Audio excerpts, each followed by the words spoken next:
Olá, shalom a todos. Aqui é o pastor Fernando Gonçalves. Estamos vindo para mais uma meditação. Você já conhece esse projeto chamado Mentoria Cristã e, como já disse em outros vídeos, durante mais de 20 anos isso ocorreu muito em box, na vida de líderes, amigos, depois em igrejas, e onde nós, através desses anos todos, temos acompanhado pessoas. Então, sempre nós estamos colocando os vídeos aqui, esse ano eterno colocou em nosso coração para que nós possamos, fazer isso online, deixar gravado, estar compartilhando e contribuindo. Você que está recebendo esse link, antes de você começar a assistir, lance nos seus grupos de WhatsApp cristão, que creio que vai ser uma bênção. Amém?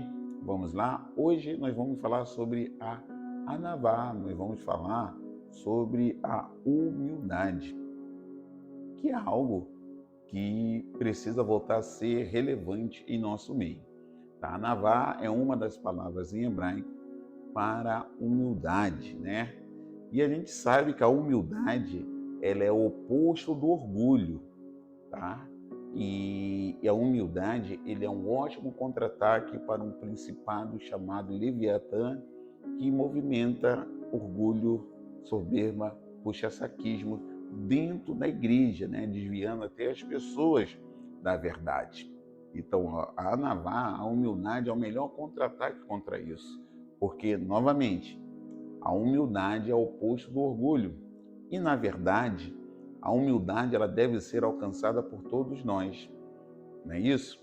Entendemos a humildade na forma mais comuns e pouco profundas, ok?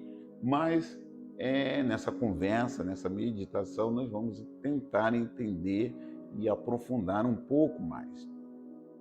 Então, a humildade é a forma mais poderosa na prática do serviço de Deus ou serviço a Deus e no cumprimento de todos os mandamentos, do Senhor. Ela é fundamental nisso.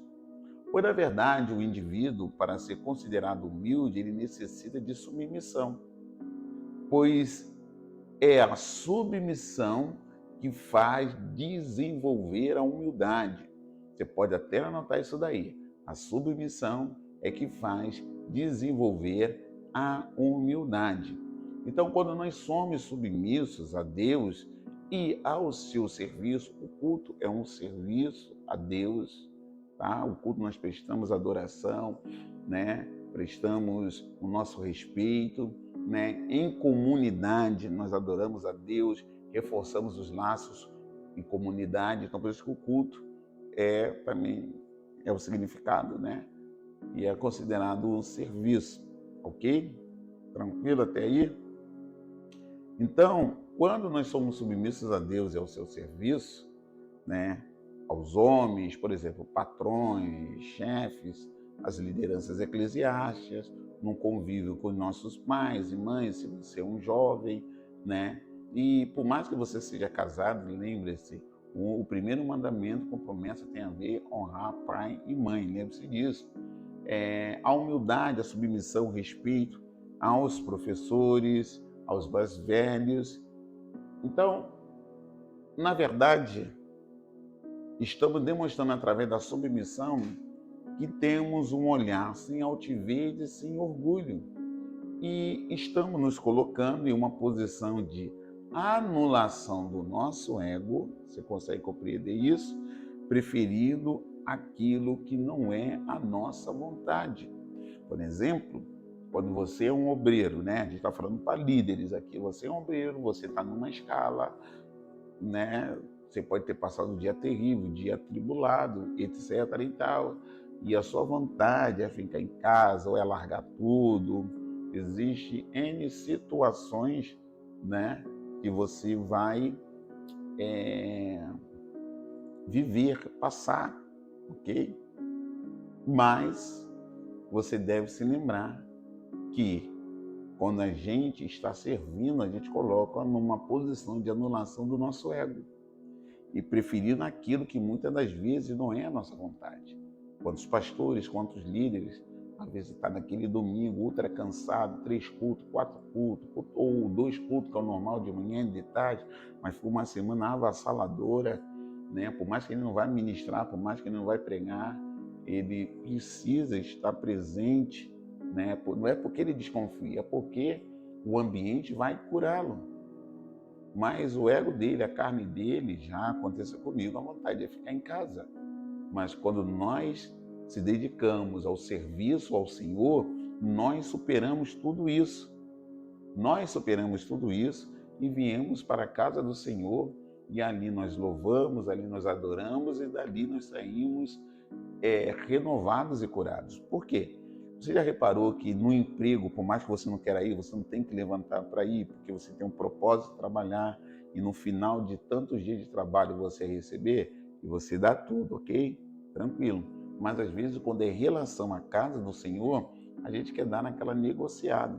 Então, a humildade, irmão, né, ela vai começar a nascer através da submissão, porque a submissão é uma posição de anulação do nosso ego, preferindo aquilo que não é a nossa vontade. Tranquilo, meu irmão? Tranquilo, minha irmã?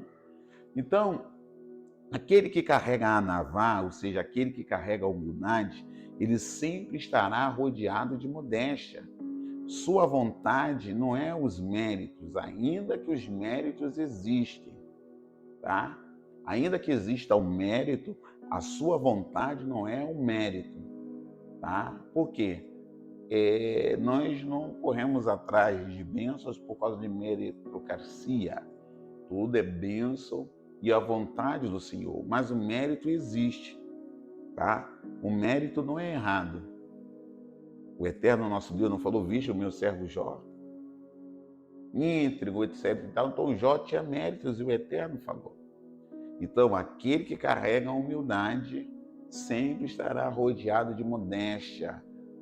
Sua vontade não é os méritos, ou não são os méritos, e se ele estiver repleto de riqueza, ele não vai atribuir tais conquistas a si mesmo, mas sempre ao eterno nosso Deus. Por quê?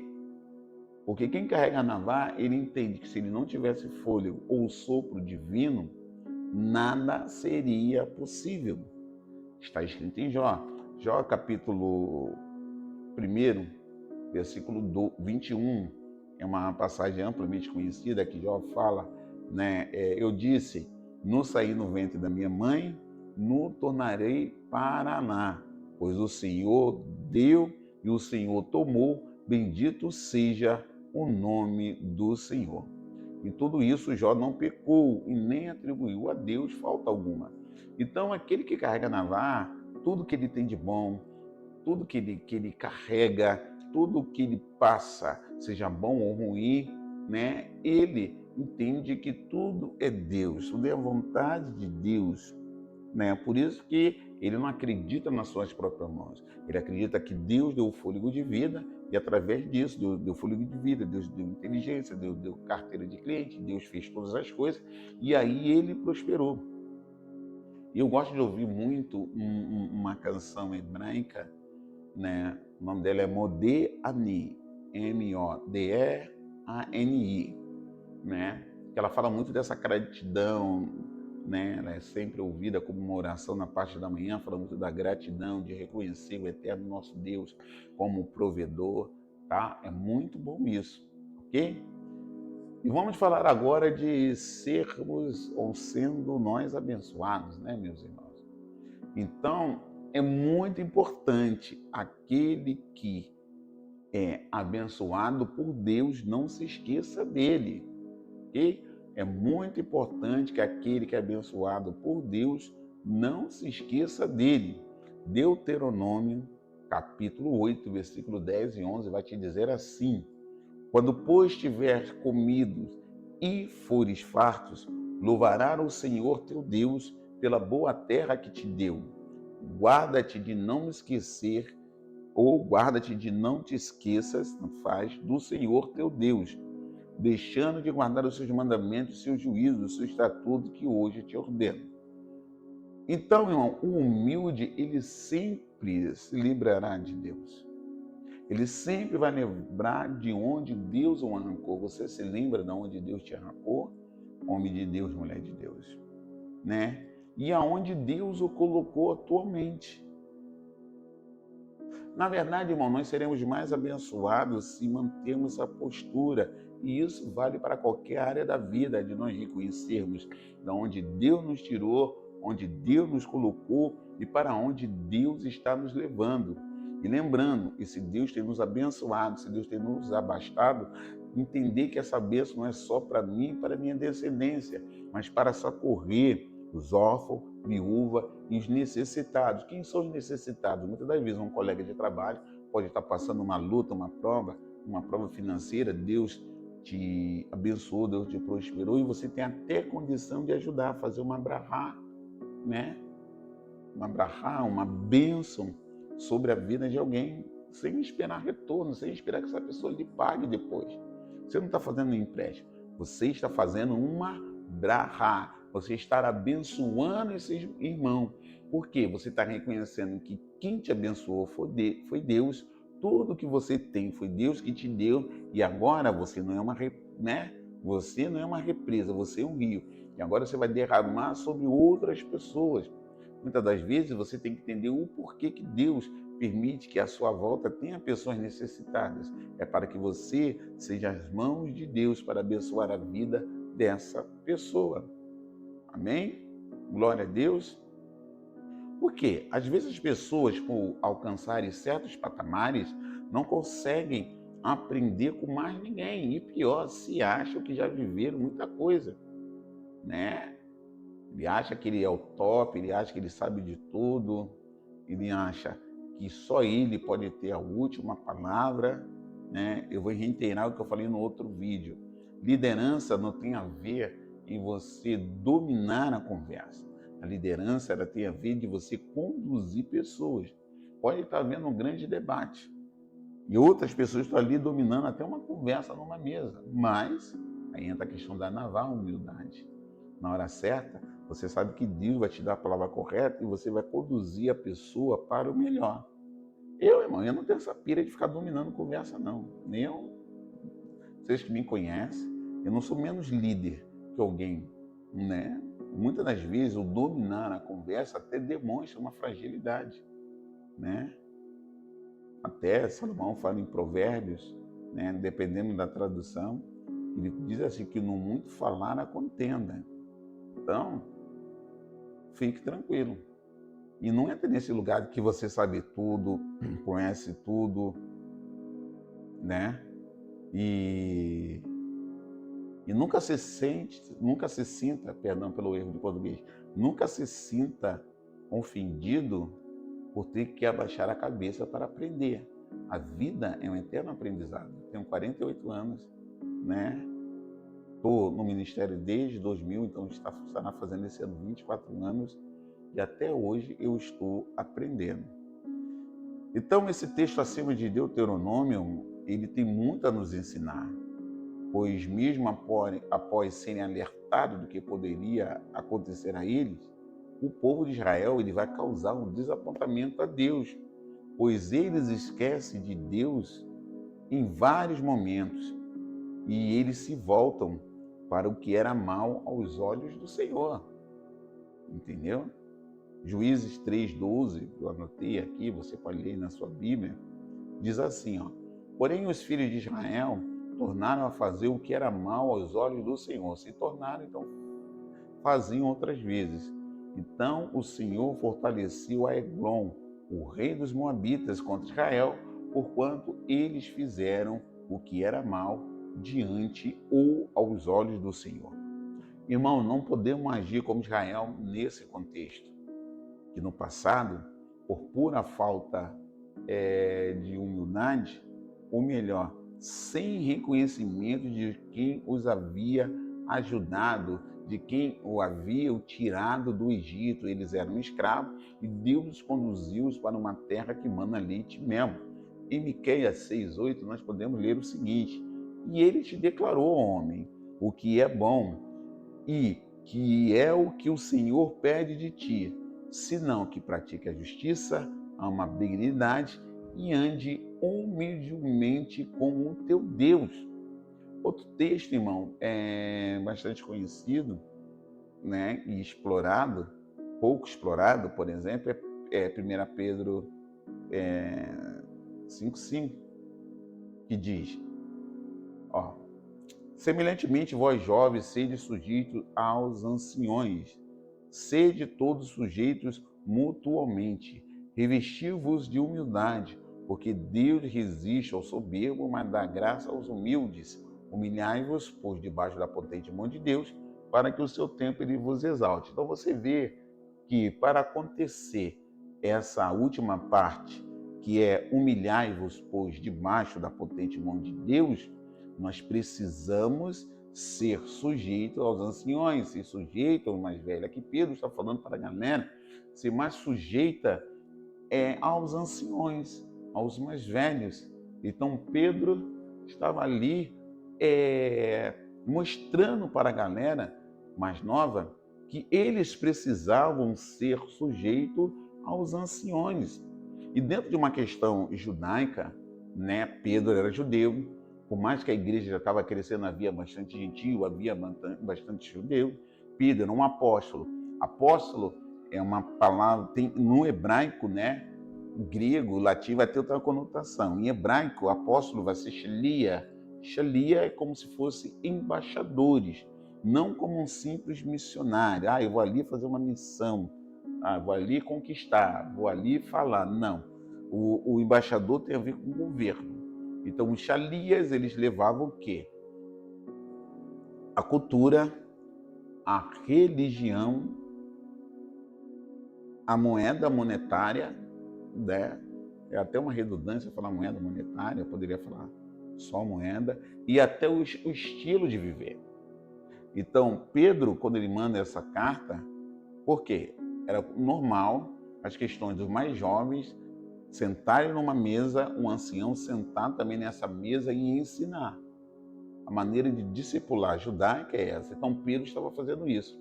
No grego não tinha essa questão de você, como é que eu posso falar?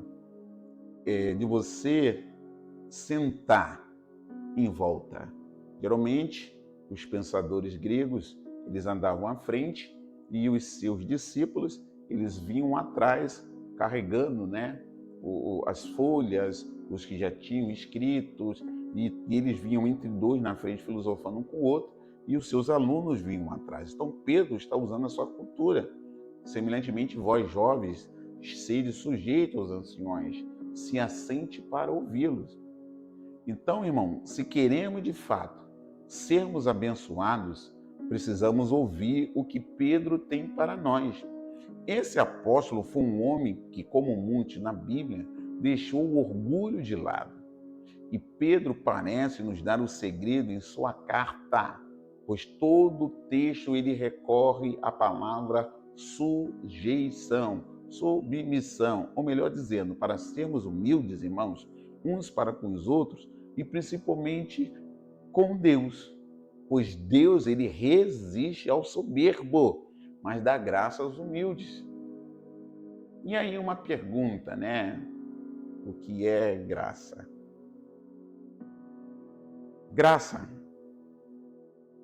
é um favor imerecido, ou seja, nós não merecemos, mas temos. Quer ter mais favor de Deus? Seja humilde. Graça não é oportunidade para pecar. Graça é oportunidade para se arrepender. O humilde, ele erra e busca arrependimento. Então Deus dá graça. Deus dá graça. Deus faz suportar. Deus sustenta através da graça. Existem pessoas que, por exemplo, elas aceitam Cristo e têm seus vícios. Duas pessoas aceitam Cristo e têm seus vícios. Tem aquela que vai começar a orar e pedir graça ao Senhor para poder ser liberto disso. Enquanto não for liberto, Deus sustenta. E tem aquele, o soberbo, que acha que não tem nada a ver, porque ele está na graça, ele pode fazer o que quiser. Não é isso. Graça é um favor imerecido. Nós não merecemos, irmão. Nós não merecemos a salvação, nós não merecemos estar vivos, Nós não merecemos ter a família maravilhosa que nós temos, nós não merecemos nada. Mas através da graça de Deus, nós temos. Quer ter mais favor de Deus? Seja humilde. Desça da presença de Deus. Pastor, o que é descer da presença de Deus? Ore a Deus. Abra o seu coração para Deus. Fala as suas dores, fale os seus defeitos, fale os seus pecados, fala aquilo que você não aguenta e peça a Ele ajuda. Eu oro sempre falando, Deus, se o Senhor não fizer, ninguém pode fazer. Eis aqui o teu servo. Por favor, Senhor, humildemente lhe peço. Aí começa a orar. Porque precisamos disso, de ser humilde. Pedro encerra dizendo que se formos humildes diante de Deus, Ele nos exaltará. Portanto, busquemos a humildade. Nós lemos que Pedro diz, lá em 1 Pedro 5, aleluia, que no final diz, humilhai-vos, pois, debaixo da potente mão de Deus, para que Ele ao seu tempo vos exalte. Porque no Salmo 147, onde Pedro busca isso, diz assim, o Senhor eleva os humildes e abate os ímpios até a terra. Salmo 47, versículo 6. Vamos orar ao Senhor? Pai, em nome do Senhor Jesus, nós queremos glorificar e exaltar o teu santo e poderoso nome, porque o Senhor é Deus, o Deus Santo, o Deus Todo-Poderoso. Obrigado por essa aula sobre a humildade, obrigado por, através da sua graça, o Senhor está nos sustentando, o Senhor está nos cuidando. Que no nome de Jesus de Nazaré, nós queremos, Senhor amado e santo, te exaltar, te glorificar e que tudo o seu nome seja exaltado. Eu quero orar pelas pessoas que estarão assistindo esse vídeo e que ela possa ser tocada, que ela possa ser impactada pela sua presença. Nós oramos assim e agradecemos em nome de Jesus. Amém e amém. Que você possa curtir, que você possa comentar, que você possa compartilhar. Deixe, no card vai ter meu WhatsApp, deixe a sua opinião. O que você precisar de nós estamos aqui. Amém? Entra lá no nosso site www.convivedoreino.com.br e ali tem alguns materiais, tem cursos nossos. Tudo isso é revertido, para ajudar a minha filha, a missionária Isabelle, que está na missão. E depois, ela retornando, nós vamos ajudar também outros missionários. Amém? Nós contamos com você. Vamos nos despedir? Que o Senhor te abençoe e te guarde. Que o Senhor resplandeça o rosto dele sobre ti e tenha misericórdia de ti. E sobre ti, o Senhor levante seu rosto e te dê a paz. Shalom. Até a próxima. Em nome de Jesus.